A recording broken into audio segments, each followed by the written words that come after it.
सुलभ भारती मराठी इयत्ता 8वी या पाठ्यपुस्तकातील पाठ दुसरा मी चित्रकार कसा झालो या प्रस्तुत पाठावर आधारित पाठ्यपुस्तकातील प्रश्न आणि त्यांची उत्तरं, त्याचबरोबर अतिरिक्त महत्त्वाचे प्रश्न यांची उत्तरं हा व्हिडिओ घेऊन आज आम्ही आपणासमोर आलेलो आहोत.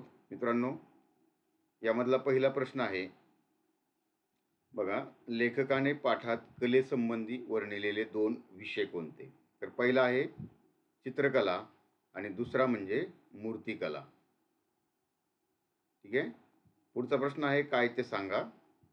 मूर्तीला तडे जाऊ नये यासाठी लेखकाला सापडलेला उपाय कोणता? तर मातीत गाईचं शेण मिसळणे, नंतर मातीत घोड्याची लीद मिसळणे. बघा, घोड्याची लीद म्हणजे आहे ना, हे घोड्याचं एक प्रकारे, जसं आपण या ठिकाणी गाईचं शेण म्हणतो तसं घोड्याचं शेण त्यालाच लीद म्हणतात. मग या ठिकाणी हा उपाय सापडलेला आहे. पुढचा प्रश्न आहे लेखकाचा कॅनव्हास कोणता? तर पाण्याच्या प्रवाहामुळे गुळगुळीत सपाट झालेले लांब रुंद पसरलेले खडक म्हणजे लेखकाचा कॅनव्हास. पुढे बघा, आकृत्या पूर्ण करा. पाठ्यपुस्तकातीलच हा प्रश्न आहे. लेखकाने त्यांच्या खेड्याचे सांगितलेले विशेष, त्याचबरोबर लेखकाच्या खेड्याचे सौंदर्य वाढवणारे घटक, या दोन्ही प्रश्नांची उत्तरं पुढे बघा क्रमशः.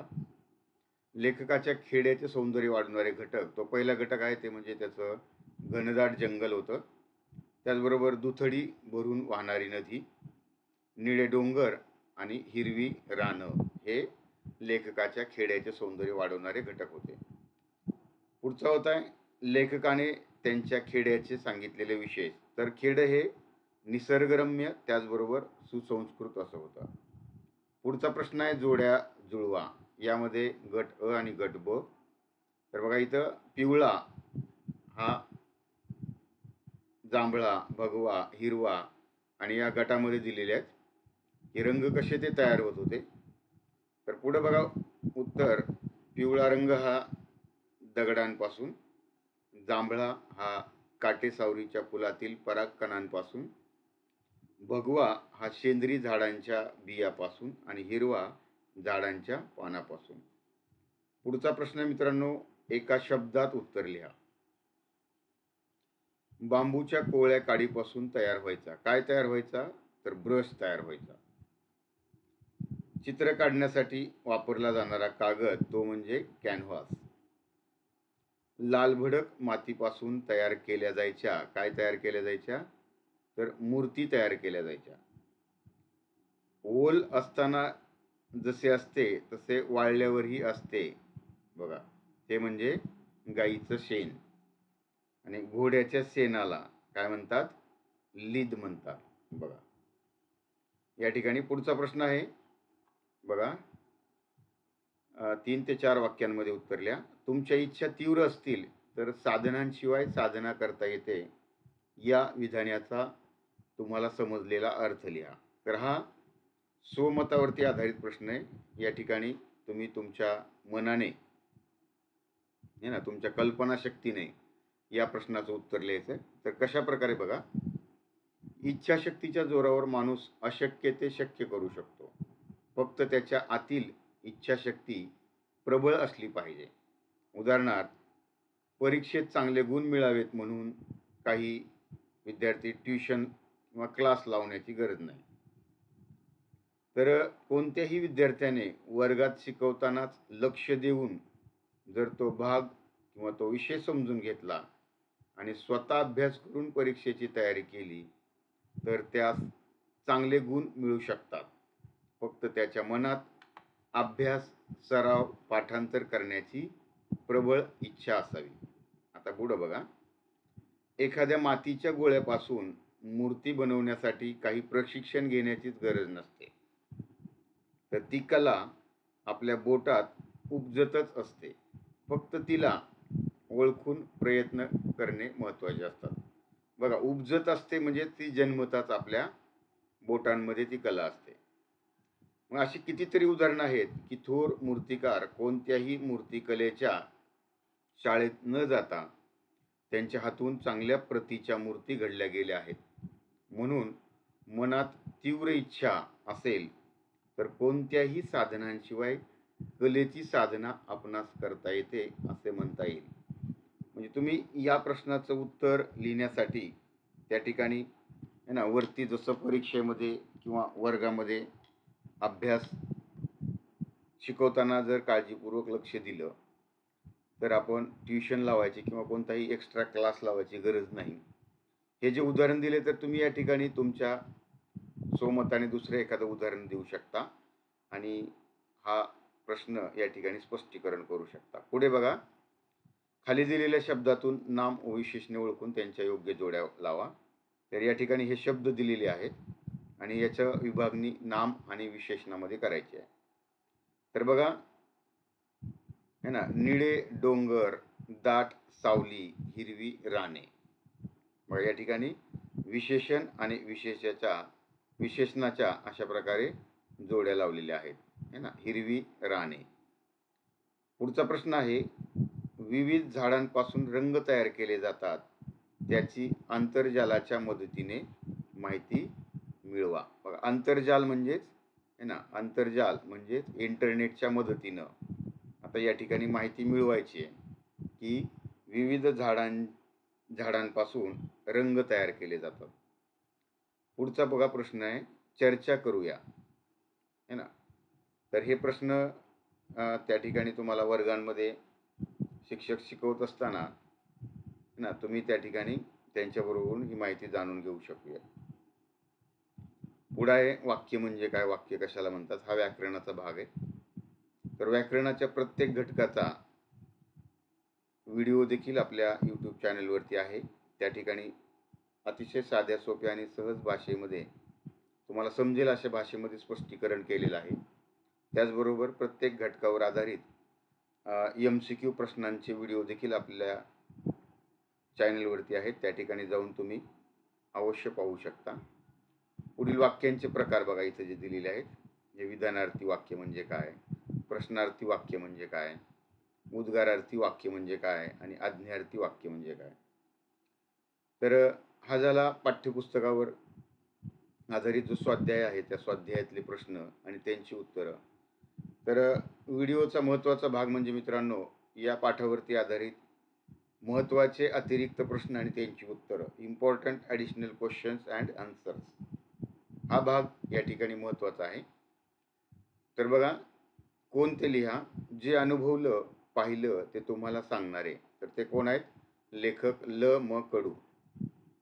त्याचबरोबर आपल्याला नाना कला शिकवतो, कोण शिकवतो, तर तो निसर्ग शिकवतो. पुढे आहे कृती पूर्ण करा. विरोधात न जाता मर्जीत राहणं केव्हाही फायद्याचं असणारा, तो म्हणजे निसर्ग. आणि निसर्गातून आपलं होतं, काय होतं ते म्हणजे पालन पोषण, म्हणजे आपला सांभाळ होतो. सर्जनाच्या वाटा आपसूक सापडतील. बघा सर्जन म्हणजेच निर्मिती. तर निसर्ग धुंडळत राहिल्याने आपल्याला आपोआप सर्जनाच्या म्हणजे निर्मितीच्या वाटा आपोआप सापडणार आहेत. पुढे आहे वेब पूर्ण करा. लेखकांचं खेडं हे अतिशय निसर्गरम्य आणि सुसंस्कृत होतं. अशा वातावरणात माणसातली सर्जनशीलता उफाळून येते. तर ते वातावरण कसं आहे ते म्हणजे बघा, घनदाट जंगल आहे, दुथडी भरून वाहणारी नदी आहे, निळे डोंगर आहेत आणि हिरवी पानं आहेत. पुढचं बघा, अतिरिक्त महत्त्वाच्या प्रश्नांमध्ये एका वाक्यात उत्तरे लिहा. यातला पहिला प्रश्न आहे, लेखकाने कोणाची गोष्ट सांगितली. तर लेखकाने स्वतःचीच गोष्ट सांगितली. या ठिकाणी प्रश्नाचं उत्तर लिहिताना पूर्ण वाक्यामध्ये एका वाक्यातल्या प्रश्नांचं उत्तर लिहायचं आहे. पुढचा प्रश्न आहे, लेखकाचे प्राथमिक शिक्षण कोठे झाले. तर लेखकाचे प्राथमिक शिक्षण हे एका लहानशा खेड्यामध्ये झाले. पुन्हा एकदा इथं विशेषण आणि विशेष्य यांच्या जोड्या हा प्रश्न आहे ना. या ठिकाणी उत्तरादाखल तुम्ही पाहू शकताय ना, व्हिडिओ पॉज करून तुम्ही त्या ठिकाणी पाहू शकताय. पुढे बघा, कृती पूर्ण करा. ते म्हणजे आपण चित्र काढावीत असे वाटणारे कोण होते, लेखक आणि त्यांचे मित्र. माणसातली उफाळून येणारी गोष्ट कोणती? तर ती म्हणजे सर्जनशीलता. चित्र काढण्यासाठी लेखक व मित्र यांच्याकडे नसलेली साधने म्हणजे कोणकोणतं साहित्य त्यांच्याकडे नव्हतं? पेन्सिल, रंग, ब्रश आणि कागद. पुढचा एक प्रश्न आहे, आकृतीबंध पूर्ण करा. लेखकाकडे असणाऱ्या वस्तू कोणत्या होत्या? त्यांच्याकडे फक्त एक वही आणि एक पेन्सिल होती. तुकडे झाले तरी सांभाळून वापरावी लागणारी अशी कोणती वस्तू होती? तर पाटीवरची पेन्सिल, म्हणजे ज्या पाटीवरती पेन्सिलनं लिहिलं जायचं ती पेन्सिल. बघा पुढे आहे, वात्रटपणा वाटणारी गोष्ट म्हणजे चित्र बित्र काढणे, म्हणजे ही गोष्ट वात्रटपणा वाटायची. म्हणजे चित्र बित्र काढलेली यांना आवडत नसत. कोणांना? तर मास्तरांना म्हणजे शिक्षकांना आणि घरातल्यांना. पुढे आहे बघा मित्रांनो, वचन बदला हे ना. वाटा हे अनेक वचनी शब्द आहे, त्याचं एक वचन होतं वाट. खेड एक वचनी शब्द आहे, अनेक वचन खेडी. गोष्ट एक वचन, अनेक वचन गोष्टी. नदी एक वचन, अनेक वचन नद्या. डोंगर एक वचन, अनेक वचन पण डोंगरच म्हणतात. रान आणि रान. रान हा अनेक वचनी शब्द वापरला जातो आणि रान हा अशा प्रकारे एक वचनी शब्द वापरला जातो. या ठिकाणी बघा फक्त न च्या वरती अनुस्वार दिलेला आहे, त्यामुळे त्याचा उच्चार करताना रान असं केला जातो, म्हणजे ते अनेक वचन होतं. साधन आणि साधने. पेन्सिल, पेन्सिली. पेन्सिल एक वचन, अनेक वचन पेन्सिली. वही, वह्या. चित्र, चित्रे. बघा या वचन या घटकावरती आधारित वचन असेल, लिंग असेल, म्हणजे व्याकरणाच्या प्रत्येक घटकावरती आधारित संपूर्ण साध्या सोप्या सरळ भाषांमध्ये वर्णन करणारे व्हिडिओ देखील आपल्या चॅनलवरती आहेत. त्या प्रत्येक गोष्टीचे वचनाचे नियम आहेत, ते नियम देखील अगदी साध्या सोप्या सरळ भाषेमध्ये समजावून दिलेले आहेत. तुम्ही एकदा अवश्य पहा, म्हणजे तुम्हाला लक्षात येईल. बघा लिंग, निसर्ग लिंग ओळखायचं आहे, पुल्लिंग आहे. कला, ती कला म्हणजे स्त्रीलिंग. वाट, ती वाट म्हणजे स्त्रीलिंग. गोष्ट, ती गोष्ट म्हणजे स्त्रीलिंग. खेडे, ते खेडे म्हणजे नपुंसकलिंग. नदी स्त्रीलिंग है ना. डोंगर, तो डोंगर म्हणजे पुल्लिंग. रान है ना, ते रान म्हणजे नपुंसकलिंग. ब्रश, तो ब्रश पुल्लिंग. आणि कागद, तो कागद म्हणजे पुल्लिंग. पुढं याच पाठामधील आधारित समानार्थी काही शब्द आहेत बघा. वाट, रस्ता. गोष्ट, कथा किंवा कहाणी. वाट याला दुसरा पण शब्द आहे, मार्ग है ना, किंवा पथ. खेडे, गाव. नदी, सरिता. नवल, आश्चर्य. साधन, सामग्री. धाक म्हणजेच जरब किंवा वचक.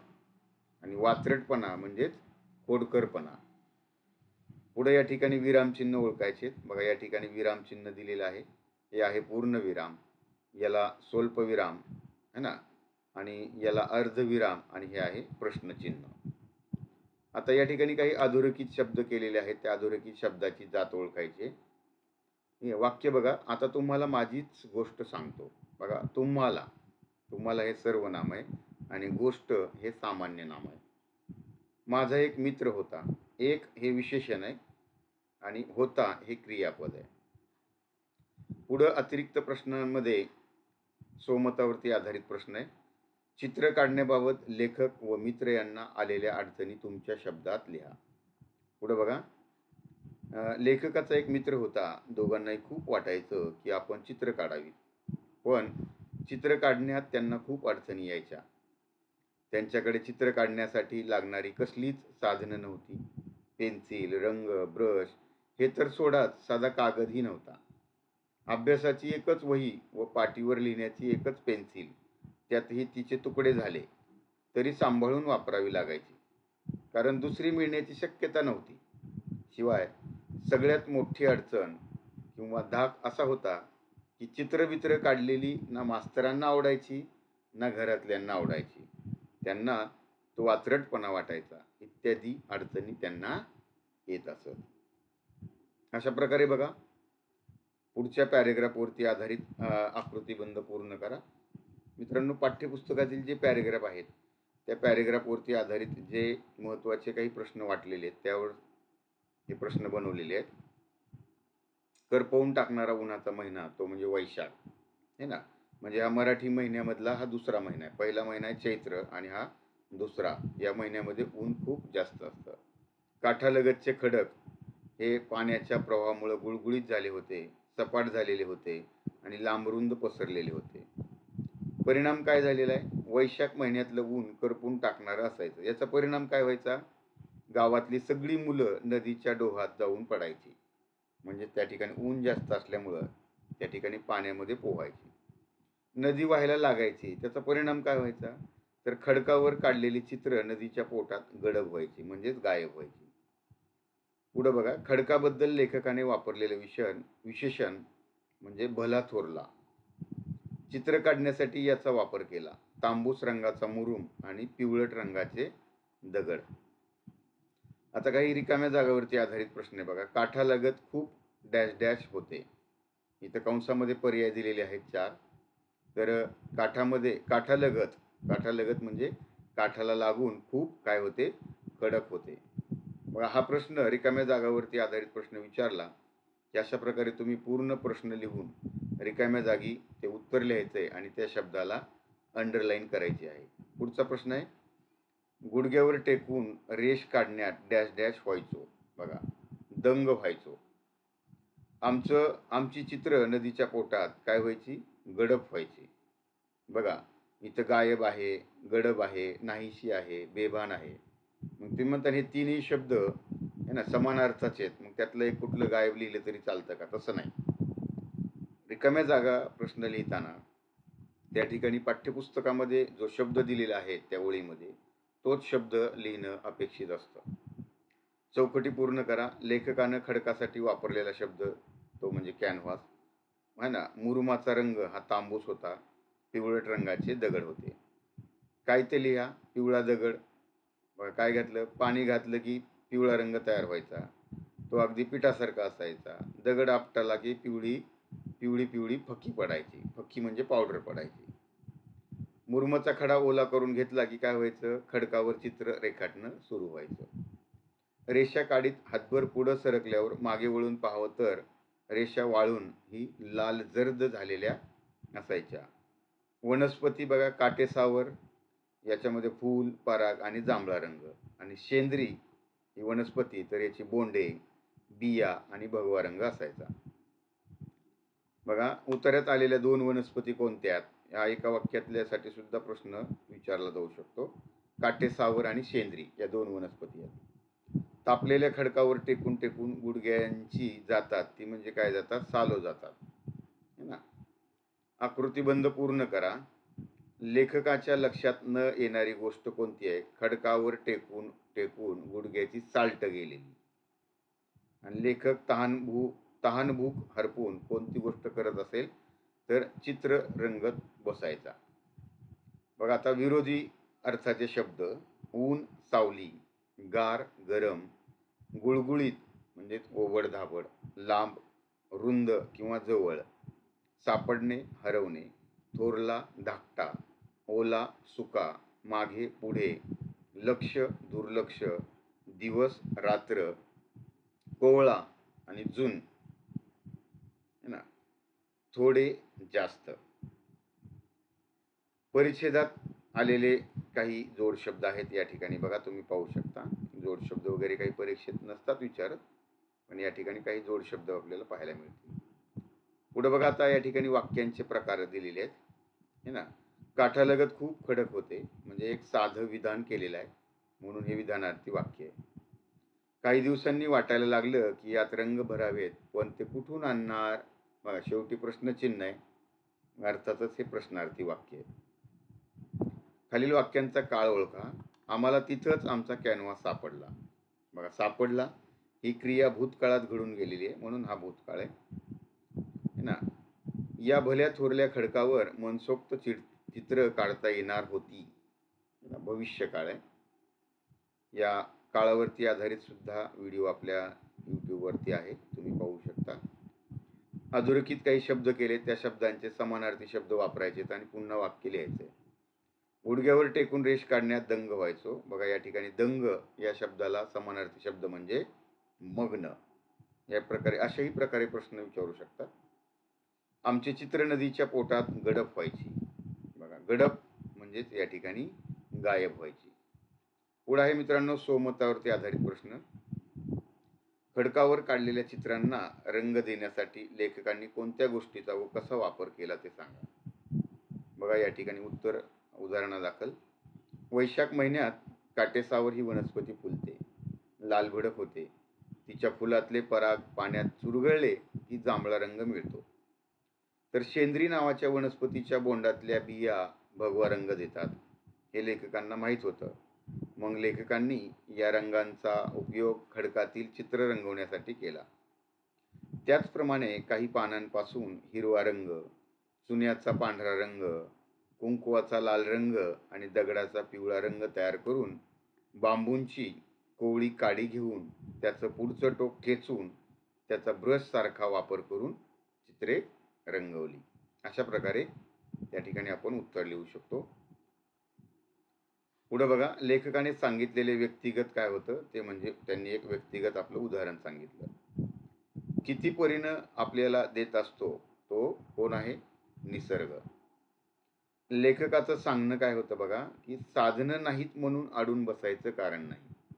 नाहीतर आपण बऱ्याचदा हे नाही ते नाही अनेक नानाविध कारणं सांगतो, अनेक कारणं सांगतो. मग लेखकाने एकच सांगितले की ते साधनं म्हणजे साहित्य नाही म्हणून एखादं काम अडून बसायचं नाही. तुमच्या इच्छा तीव्र असतील तर काय होतं, साधनांशिवाय साधना करता येते. म्हणजे आपल्या एखादी गोष्ट जर मनात असेल तर ती 100% होते. मग गोष्ट जर आपल्या मनातच नसेल तर मग अनेक कारणं त्या ठिकाणी आडवी येतात. उतार्यात आलेले 2 महिने ते म्हणजे चैत्र महिना आणि श्रावण महिना. ठीक आहे. पुढचा आहे खालील प्रश्नांच्या एका शब्दात उत्तरे लिहा. पाऊस कधी कमी व्हायचा? तर श्रावण सरता सरता. सरता सरता म्हणजे श्रावण संपत आला की मग पाऊस कमी व्हायचा. लेखकासाठी कॅनव्हास म्हणजे काय होतं? तर तो होता खडक. पुढे वेब पूर्ण करा. मातीशी निगडीत असलेली विशेषणं लालभडक, मऊशार आणि लोण्यासारखी. गोठ्याच्या मागच्या बाजूला आणि मंदिराजवळ बकुळीच्या झाडाखाली काय होतं?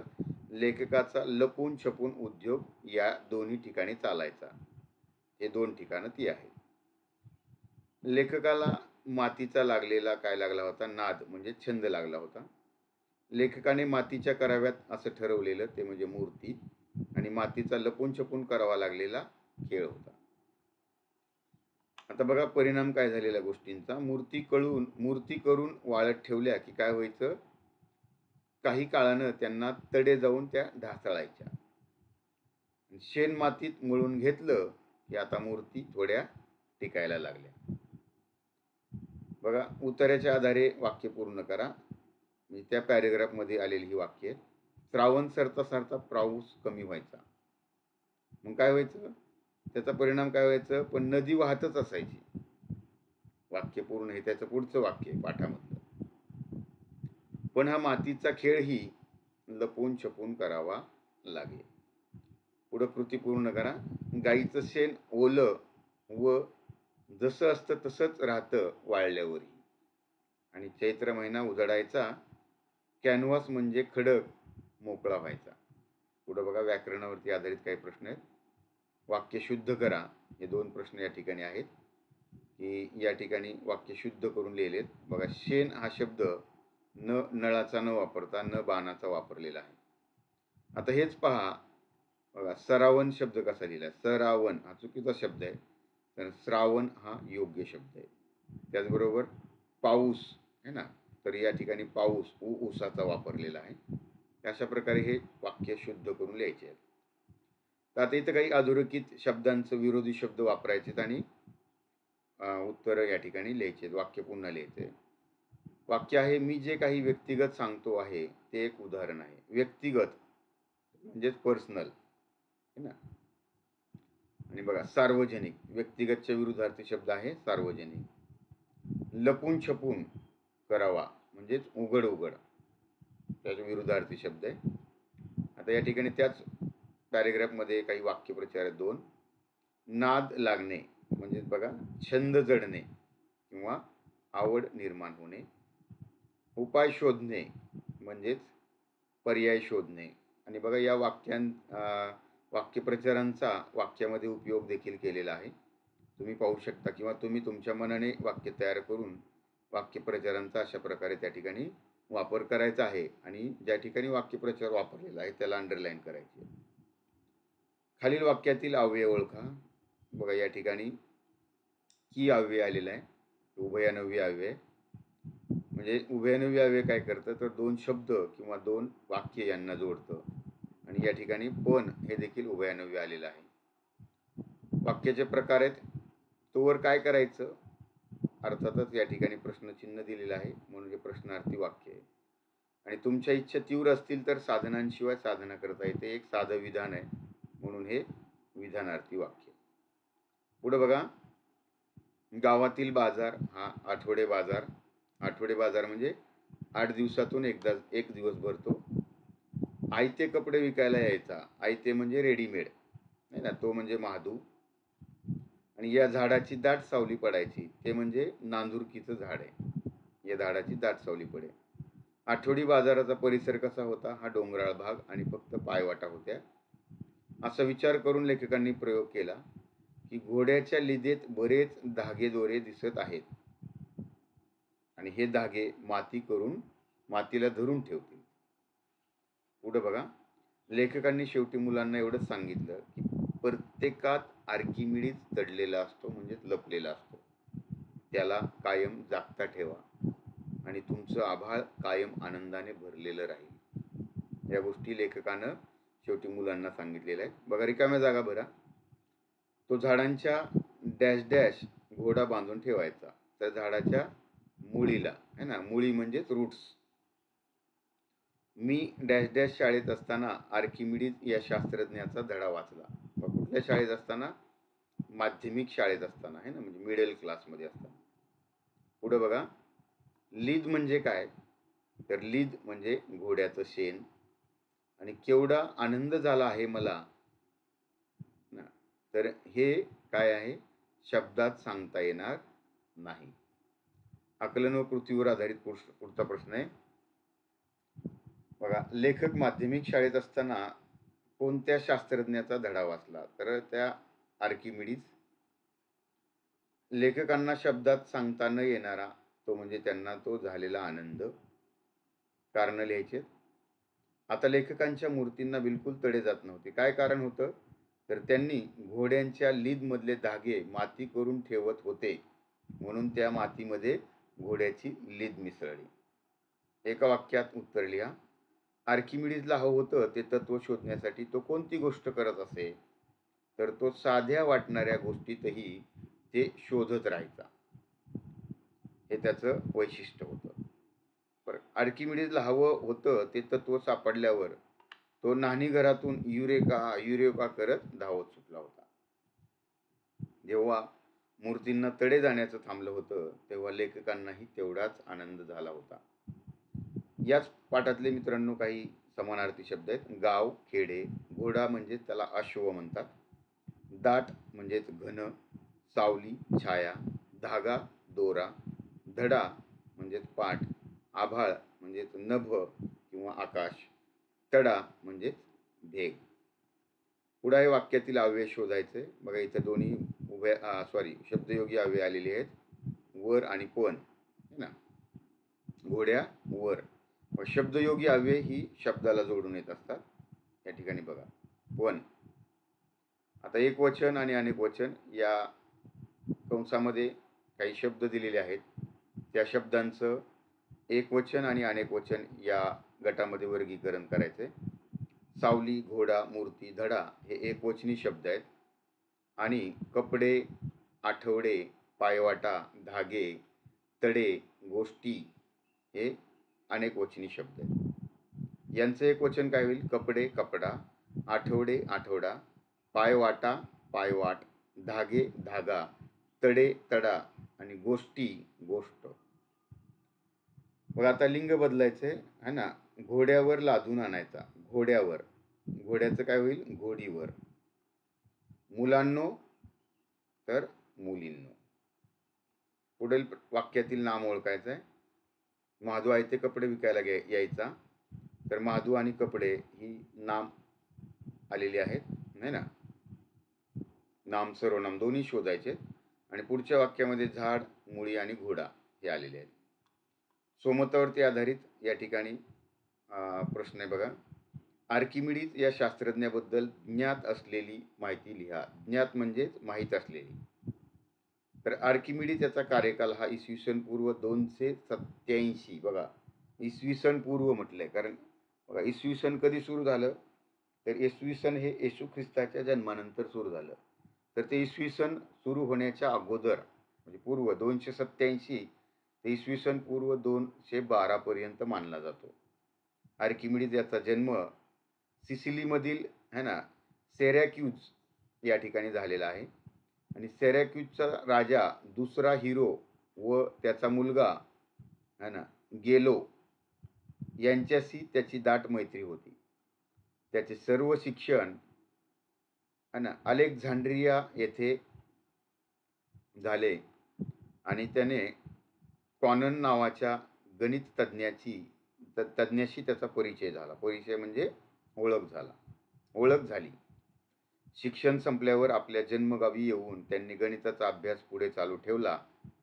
ते भौतिकशास्त्र है ना अभियंता, संशोधक, खगोलशास्त्र होते. भौतिकशास्त्रातील स्थितिकी या उपशाखेत तर्फेच्या यंत्रणेवर तसेच गणितातील घनफळ, पैराबोला इत्यादी विषयांवर त्यांनी मूलभूत संशोधन केलं. भूमिती, यांत्रिकी व अभियांत्रिकी या विविध क्षेत्रात त्यांनी महत्त्वाची कामगिरी केली आहे. स्वाध्याय कृतीमधील हा प्रश्न या ठिकाणी विरामचिन्हे वापरायचे आहेत. या ठिकाणी मित्रांनो उत्तर दिलेलं आहे, ते तुम्ही पाहू शकता. तर अशा प्रकारे या ठिकाणी मित्रांनो हा व्हिडिओ संपलेला आहे. व्हिडिओ कसा वाटला व्हिडिओ आवडला तर लाईक करा आणि चॅनलला सबस्क्राईब करा, कारण अशाच प्रकारचे प्रत्येक भागावरचे, प्रत्येक पाठावरचे, कवितेवरचे अशाच प्रकारचे व्हिडिओ ना तुम्हाला पाहायला मिळतील. धन्यवाद.